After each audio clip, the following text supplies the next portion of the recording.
You're listening to PetLifeRadio.com. Teacher's Pet is brought to you by Petco.com. Petco is a leading specialty retailer of premium pet food supplies and services, offering more than 10,000 high-quality pet-related products. Enter the code TEACHER10, teacher, the number 10, and get 10% off any order. No minimum at Petco.com. Okay, class, take your seats. I said take your seats. Class, sit. Shh. I swear you're all acting like a bunch of animals. Pet Life Radio presents Teacher's Pet, where you'll learn how to understand and communicate with your pet and train them to be the best pet they can be. It's time to see the world from your pet's point of view. So give a tail-wagging welcome to your Teacher's Pet host on PetLifeRadio.com. You may even learn a few tricks yourself. Hi, welcome to Teacher's Pet on Pet Life Radio. This is Pia Silvani, Director of Training and Behavior at St. Hubert's Animal Welfare Center in Madison, New Jersey, and your host. I'd like to welcome a very special guest today. All our guests are always special, but Jill Marie and I have known each other for many, many years, and I love the work that she's done. Jill Marie O'Brien, and I keep wanting to call her Yori because that's how I've always known her before she got married. She's been working and training dogs since 1987, and 14 of those years were spent as Director of Animal Behavior and Training at the SPCALA. It's a mouthful. The agency's first since its inception in 1877, and Jill Marie's tenure working in the shelter environment has given her a very unique insight into how successful dog-human relationships are developed and sustained. And recently, what we're going to talk to her about today, her new endeavor, which I absolutely love, is something brand new, and it's called canine nose work. And as we know, dogs have an amazing sense of smell and a natural desire to hunt. So the sport of canine nose work is really designed to develop your dog's natural scenting abilities by using their desire to hunt and their love of toys, food, and exercise. So it's really a great way for your dog to have fun, build confidence, and burn lots of mental and physical energy. So don't go away, because we're going to chat with Jill Marie about this very interesting new sport, which I think you will absolutely love to hear about. So we're going to take a short break to hear from our sponsors. We'll be right back. Okay, class, grab your tuna flakes, biscuits, and bones. Teacher's Pet will be back in 2 shakes of a tail, right after recess. Hey, boy, how you doing? What am I doing? I'm creating your own life book. It's a website that's just for you. Remember that picture I took of you pulling off Lisa's bathing suit? Yeah, I know, me too.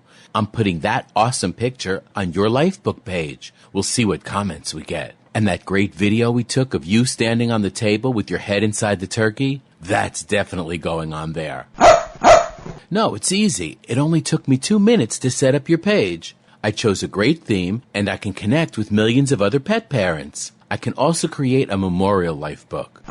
No, not for Grandma, but we can make one for Fluffy, remember her? And we can even put links to our favorite pet charity, and friends can make donations. People can create their own life book for their pets by going to PetLifeRadio.LivingYearsPets.com, or they can sign up on the Pet Life Radio homepage.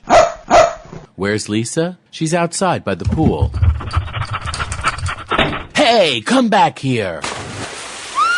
Create your own life book for your pet. PetLifeRadio.LivingYearsPets.com.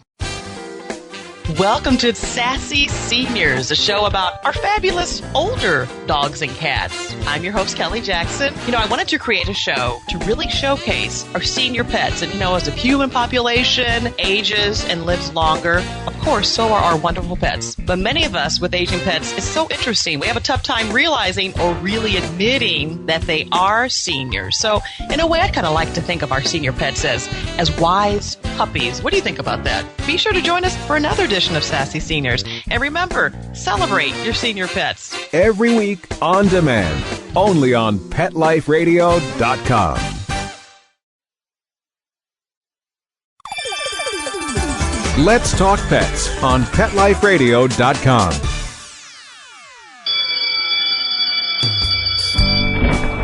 Okay, class, hang up your collars and leashes. Teacher's Pet is back in session. Now park yourselves on the floor. I said park, not bark. Ugh. Okay, Teacher's Pet. Pay attention. There may be a quiz later. Welcome back. This is Pia Silvani, host of Teacher's Pet on Pet Life Radio. And today I'd like to welcome today's special guest, Jill Marie O'Brien, who's going to be talking to us about canine nosework. Hi, Jill Marie. Hi, Pia. It's great to talk to you. Yeah, same here. How is the weather out in sunny California? Well, it is abnormally cool this week and lovely, so we are enjoying it very, very much right now. Well, good for you. As are the dogs. We're abnormally warm, and we're in desperate need for rain, so I wish I was there. That's what I've heard. It's been very warm back east. Oh, brutal. Talk to us a little bit about Canine Noseworks and what it's about and how it got started. Well, it's a sport or an activity that is somewhat based on the concepts of detection-style training, or nose work, as it's often called.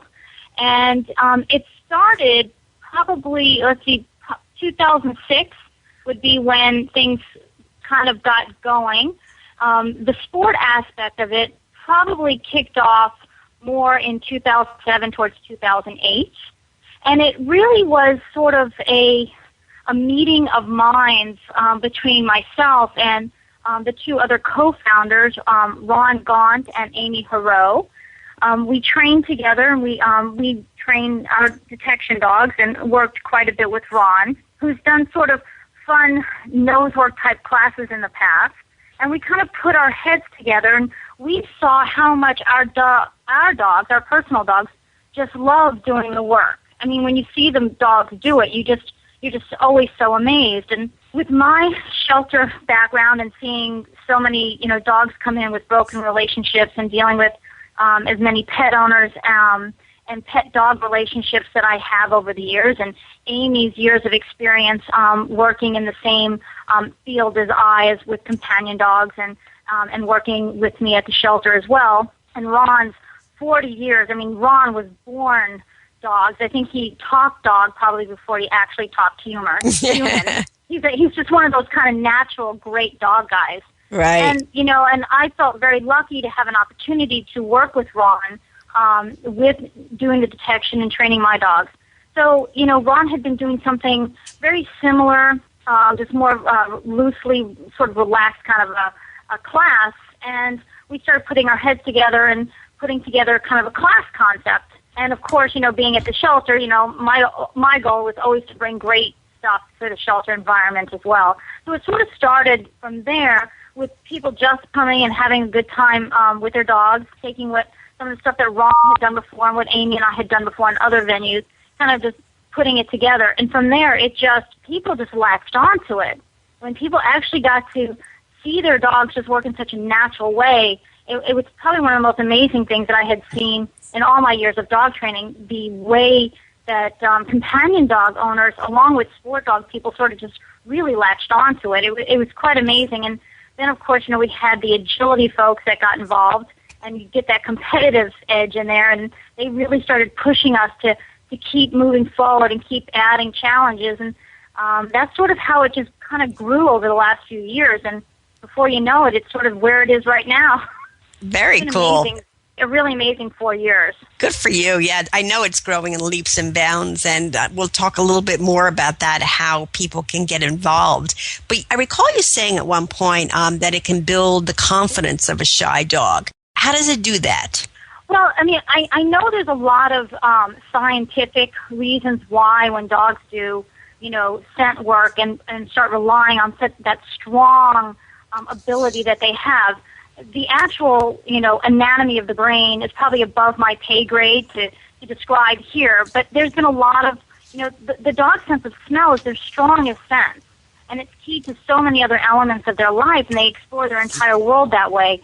And what we've found is, especially with some of the dogs that I've seen in the shelter, and a lot of the dogs that have come to class that have issues with shyness or confidence issues or some environmental sensitivities, is once they start keying into that gift that they have, and it's a gift we'll never truly understand, all of the other stuff that seems to concern them kind of fades away, and they're keying much more into a very, and as Ron likes to talk about, it's a survivor game. It's like keying back into that much more primal state, what the dog would normally be doing for itself. If they weren't having everything, their food wasn't handed to them, twice a day on a specific time in a silver bowl. These are the things that dogs would do so much more naturally. And when they key into that, you really see them put all of their concerns and worries aside, because it's so much about who they really are. Whether they're a small dog that's like 4 pounds or a huge dog that's 160 pounds, it sort of all works the same way. Very cool. Very cool. Tell the audience basically what the primary goal is, for the first level for this new fun game. Well, really, I mean, for Ron, Amy, and myself, our primary goal is to allow the dogs to have a good time and to really show, their human counterpart what their dogs are really capable of. I think sometimes as human beings, we're so detached from what the natural world is of animals that we sometimes forget what they are truly capable of and how amazing they are. So in the very first phases of the program, and, nobody, even though there is a competition element, and that's what a lot of people really, because people love to test themselves and their dogs and have fun that way, it really is about the dogs building confidence and having a good time, and the owners learning how to read their dog's subtle body language and cues and communicating on that level with their dog. I think that's really the primary goal of the first level, is to get the dog hunting. And so, we really work a lot from building a dog's hunting desire to just go out and seek for themselves what it is they want without relying on their human beings to always give it to them. A hard thing for people to do because, as people, especially as a trainer, and as you know, we're so used to like putting behaviors on dogs or getting the dogs to perform something specific and then being rewarded for it. It's hard sometimes for the people to stand back and allow the dogs to do that for themselves. And not say anything. Really what it's about. Right, exactly. And you use simple pieces of equipment like cardboard boxes, right? Yeah, I mean, it's a simple game, and I know, it was great. We got to see you at one of our workshops that we did recently. I mean, it's a simple game. Unlike agility, where, you're hauling hundreds of pounds of equipment out, you just basically need, containers, something the dog really loves, not just likes, but, it really needs to be something the dog loves and is willing to work for and hunt for, and that's pretty much it. And you can start anywhere. You can start, a lot of people just start in their living room and they come to a class or go to a workshop or get together with some friends. I mean, it's really very basic. Right. And is it for all dogs of all ages, and if not, are there any exceptions or restrictions, and why? I think the only restriction would be if a dog didn't have a nose. Seriously. I mean, obviously, if the dog had some kind of a mental condition that inhibited their ability to smell. So we've had dogs the reality is that dogs would not survive the first 24 hours of life if they did not have an amazing sense of smell. So nose work is the very first thing that a dog does the moment it's born. Because they basically scent their way to their first, opportunity to eat. Mom might nudge them along, but really, they're all about their nose when they're first born. They're blind and deaf. So the only thing they have is, the touch of their mom and their nose. So, really, we're just carrying that on and reintroducing that back to the dogs. We're not teaching the dogs anything. We're not teaching the dogs how to smell and how to scent and how to use their nose. They can do that very well. We're just giving them a different context, and we're giving them permission again to do that for themselves. And we've had dogs as young as 7 weeks, and I've seen video of dogs. Obviously they're not competing at that young an age, but I've seen dogs, as old as 15, 16 years of age, playing the game, even if they're never going to compete. To me, it's a gift that we give back to the dogs. Have you ever worked with a dog that might not be successful? How many times with pet owners people say, well, my dog can't do that, or I don't think my dog would enjoy that. Well, I think where the problem with whether a dog's going to be successful or not comes from a lot of times is really the human element. Where the human part of the equation, doesn't give the dog the opportunity they need to succeed sometimes. Or they have expectations that are unrealistic. for that time and place for what their dog should be able to do, and then they quit. Okay. So that happens, I think, in so many different elements of dog training. Absolutely. And there may be dogs that are not going to be, comfortable competing, but we've seen dogs that are literally were not barely functional out in any environment other than their home environment, be able to at least come and do some basic things in a class. And for that dog, that is great success. Now, whether the dog can compete is a whole other thing and may take more time. So it really, really are no limits. It's just, how much patience and time an individual can, give to that situation. Yeah, you bet. We're going to take a real short break to hear from our sponsors. And when we come back, I'm going to talk a little bit more about the introduction to odors such as birch, anise, and clove. So I think that'll be interesting to people. So don't go away. Let's hear a word from our sponsors. Okay, class, grab your tuna flakes, biscuits, and bones. Teacher's Pet will be back in 2 shakes of a tail right after recess. Teacher's Pet is brought to you by 1-800-PET-MEDS, America's largest pet pharmacy.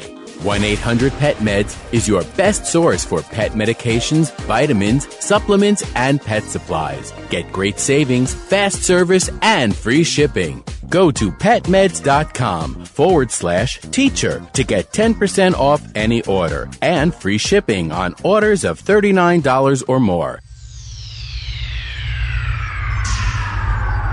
Greetings, humans. What planet am I on? Welcome to Pet Planet. Here's a copy of Pet Planet Magazine, Florida's most informative and fun pet resource magazine. It features heartwarming stories and informative articles from local and national pet experts. Excellent. Pet Planet Magazine offers Operation Planet Rescue, helping rescued pets find new homes. And it's available at 500 locations in South and Central Florida and 24/7 on the internet at petplanetmagazine.com. If you're out and about with your pet, you may be featured in Paparazzi, candid pictures of you and your pet. For up-to-date pet-friendly events, activities, and pet-related services and products, Pet Planet Magazine is your final destination. I shall take this magazine home with me. Back to your home planet? No, to my condo in Boca.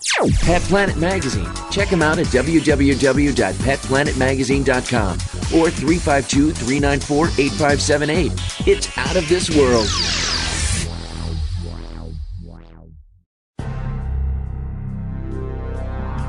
Ladies and gentlemen, Pet Life Radio proudly presents DSPN, the Dog Sports and Performance Network.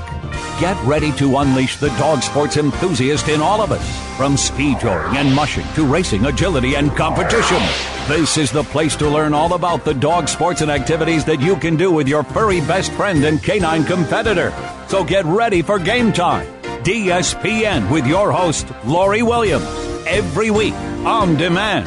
Only on PetLifeRadio.com.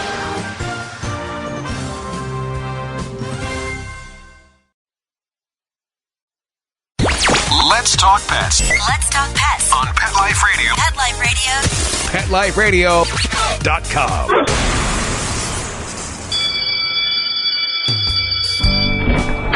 Okay, class, hang up your collars and leashes. Teacher's Pet is back in session. Now park yourselves on the floor. I said park, not bark. Ugh. Okay, Teacher's Pet. Pay attention. There may be a quiz later. Welcome back to Teacher's Pet on Pet Life Radio. This is Pia Silvani, your host, and joining us today is Jill Marie O'Brien, talking to us about canine noseworks. Jill Marie, tell us a little bit, because I found this interesting, a little bit more about the introduction to odor and what that means. Well, going back to what I had talked about a little earlier in the conversation, when the things were sort of developing and we were kind of being encouraged by so many of the more competitive elements of our students to keep growing. So many of them wanted to know, what is it that, detection dogs do, and how do you teach dogs to do certain things? And, and the other thing, too, is when you want to have trials, it's very hard to have an even playing ground, sort of. If one person's, searching for a big orange, octopus toy, and the other person is, searching for salmon, you can't really create a sort of a fair playground for everybody that way. So by introducing odor, we were able to make it a very clear-cut sort of competition thing for those that really are interested in that. Because it's much easier to hide something very small that's scented with a target odor. And that's kind of was the motivation. And Amy had done some training up north with another trainer who was doing a big instructor's course, and she had gone up to sort of talk to them about, doing search training and nose work and all that stuff, sort of a general sense, and started experimenting with using different odors. And that's kind of how it all progressed. And then, we looked for things that were, and Amy did a lot of research looking for things that were easy to get, not too expensive, but not so common that, a dog might come across it in everyday cooking or in different fragrances. So there's a lot of information on the website at nacsw.net and at canineNosework.com. I believe there's some information there on a lot of the oils and odor kits, but that's sort of how it all started. And it sort of makes it much easier to compare two dogs if they're searching for that one thing and then getting rewarded after the fact. And that's kind of how the whole odor introduction kind of came about. And we know that people are so gung-ho to get to odor that they sometimes forget the most important part is allowing the dog to build the search and the game and the fun. Because odor is really not the most important thing to the dog. We just make it important, because until we give it importance, it means nothing to the dog. So for the dog, they are happy as a clam just hunting for their rewards and being rewarded by, on their own and all of that stuff. That's the fun stuff for the dog. I thought it was interesting because you said that you use birch, anise, and clove in that order, too. And why is that? I think it was just sort of how, birch was the first one that we kind of started with, and that became kind of like our anchor odor. That's the first one that all the dogs, learn as they're going through the process of learning, the target odors. And then we started adding the two other odors. And, anise, or anise, as a lot of people call it, has been used quite a bit over the years as an evaluation tool for scent work dogs, detection dogs. So it was sort of, something that kind of fell easily into place. And then clove, which, it's easy to get, and these are all essential oils that we're using, the 100% pure essential oils, so they're not cut with anything else. And we use very specific ones for our training and our competitions. So, it just sort of happened that order. I think it could have gone in any particular order. It just happened that that's how it all kind of fell into place. Okay. And it's worked out well, and it's been very, very fascinating. And what's been really amazing is seeing all these dogs that would not normally be considered searching-type dogs just absolutely do amazing work. Breeds of dogs that you would never even imagine. Oh, really? Can you give us an example? Well, I think a lot of people would be surprised to know that, we recently just had a French Bulldog title at one of our nosework trials, and some of our top dogs, which I think that have won a couple times, have been Siberian Huskies, which we always like to joke that, if we're lost in the tundra, it's one of those dogs we want to get lost with, because they obviously have a nose for food.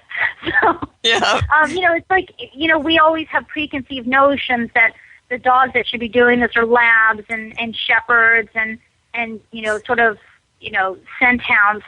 And people forget about that every dog has a nose, and it's a really good nose. Whether they have a flat face or a pointy nose, it's still, I've worked with some great, like the French Bulldogs just crack me up.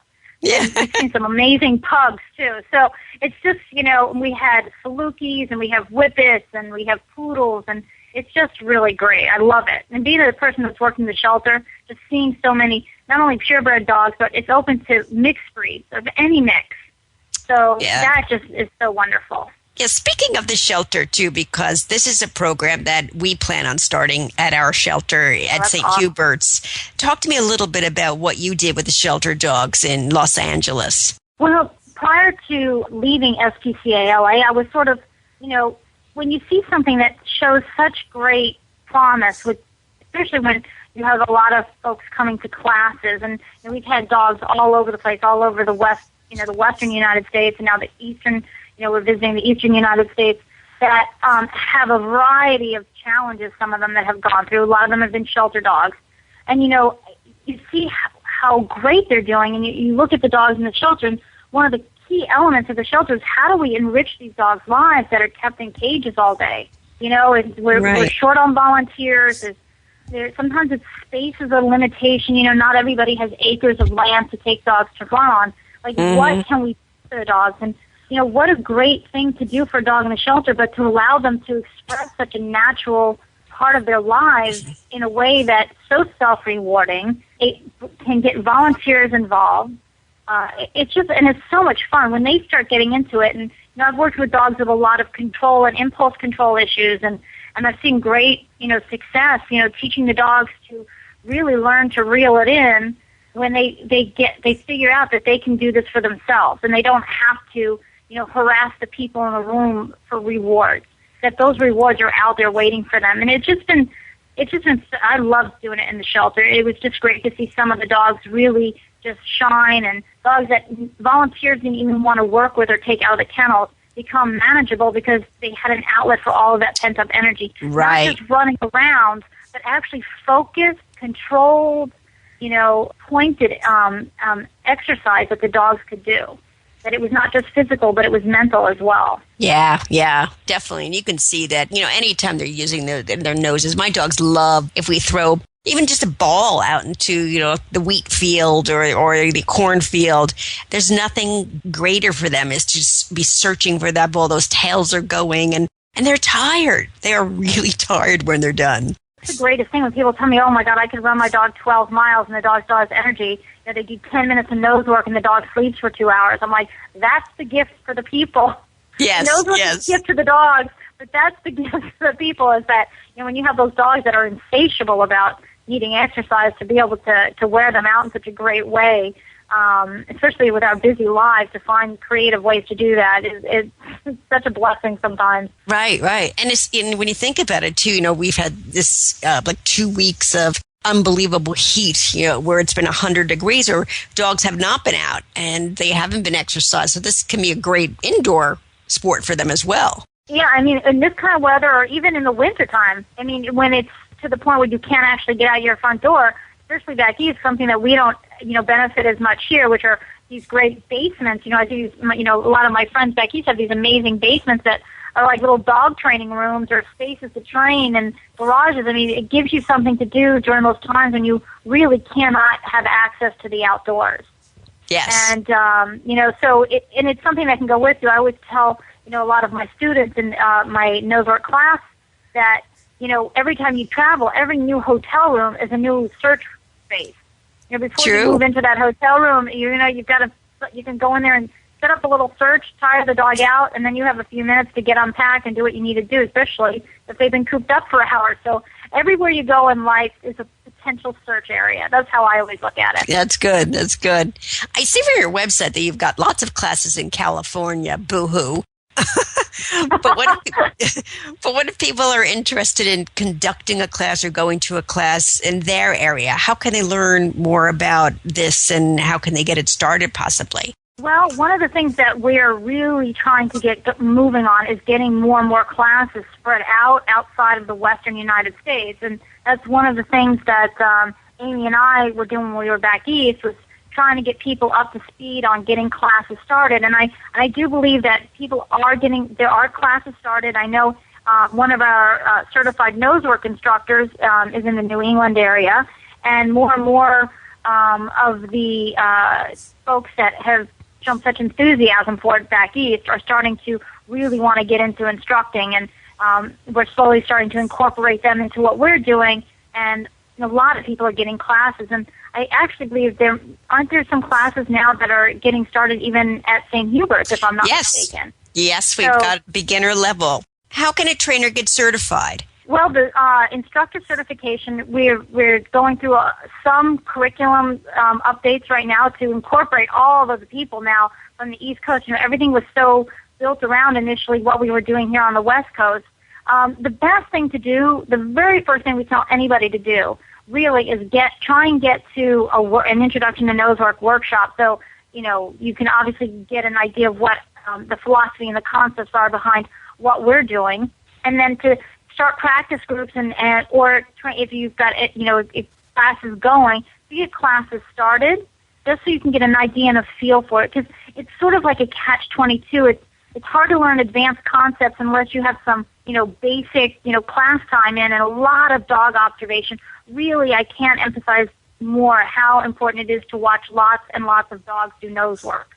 That's where a lot of the learning comes. And those are the folks that actually do that and are proactive in getting classes or working with folks in practice groups and getting a lot of observations are usually the ones that end up coming up and becoming part of the instructor certification. Great. Yeah, I think that's important for trainers out there who are looking, to do something new and add a new sport or a new class to their curriculum so we can really spread this around all over the country. Well, I have to say just for myself, just speaking for myself personally, I've been training dogs for a long time, and I've been involved in a lot of, agility for many years. And I have to say, from just a trainer's perspective and dealing with a lot of my, pet dog clients or companion dog clients, it's been one of the most rewarding things that I've been involved in. And I just love it. I just seeing people connecting with their dogs on such an amazing level, more so than just, doing agility and things like that, which I love. I mean, I was an agility addict for years, but this is just such a different way for people to communicate with their dogs. And I've just had the best time. It's been, hopefully my enthusiasm and Amy's and Ron's enthusiasm really, is getting out there and getting across, because we just love what we're doing. It's just been great. No, I couldn't tell at all. I know. I'm so reserved, aren't I? Yeah, right. Oh, gosh, I just forgot my very last question. Just blew right out of my head there when I was thinking about it. Is there going to be a book coming out? I know that we've all talked about, I have to say Amy's been amazing. She's been, just keeping such diligent information and compiling stuff that we've all sort of been learning as we go. I'm sure something, is going to be in the works at some point. But right now, our biggest goal is to really get things going outside of, the western United States, where we're sort of based out of right now, and get things going. And I have to say that the folks in New England and in the mid-Atlantic states have been just gung-ho. And I know Ron and Amy had been down into Georgia and are heading to the Midwest soon. And then, we're going down into Florida. So hopefully, once that gets going, then there will be more stuff coming in the future, I am sure. Great. Yeah, we can only do so much. That's the problem. Yeah, I know. It's like there's just not enough hours in the day. Sometimes. Well, I highly encourage anyone, if you see it, go to the websites. Again, Jo Marie, what is the website that they need to go to? The one for the sport and the competition end of it is you can either go to www.nationalassociationofcaninescentwork.com or nacsw.net. And for other just general information, you could go to canineNoseworks.com. And on that last website, will that have a place where people can attend workshops? There is a listing on that website. I believe it says like national workshops, and it'll list different locations where workshops are being hosted throughout the country. Great, excellent. I just pulled up the website now, yes, and it says workshops nationwide, and it has a schedule. Good. Yeah, and if somebody wants information on how to host a workshop, they can. There's a link to an email, and we'd be more than happy to send them information on how to do that. Terrific. Well, Jo Marie, unfortunately, we're out of time. I really want to thank you for joining us today and talking about it. I know we could talk about it so much more. Half hour is really never enough. But I think you're doing terrific work, as always, in everything that you do, whether it be at the shelter level or even now with this exciting new sport. You're doing a great job out there in California. Oh, it's my pleasure, and it's been so great speaking to you again, Pia, as always. Oh, great. Well, stand by next week. We're going to do some interesting things on training, so make sure you check each and every week for something brand new. I'd like to give a special thanks to our producers for making the show happen. Also, if you have any questions, comments, or ideas for the show, please don't forget to email me at pia@petliferadio.com. So, until next time, this is Pia signing off. I want to thank you. I want to thank Jill Marie and thank those who support us at Pet Life Radio. Bye-bye. School's in session on Pet Life Radio with Teacher's Pet. Learn how to communicate with your pet, train your pet, and see the world from your pet's point of view. You may even learn a few tricks yourself. Teacher's Pet, only on PetLifeRadio.com.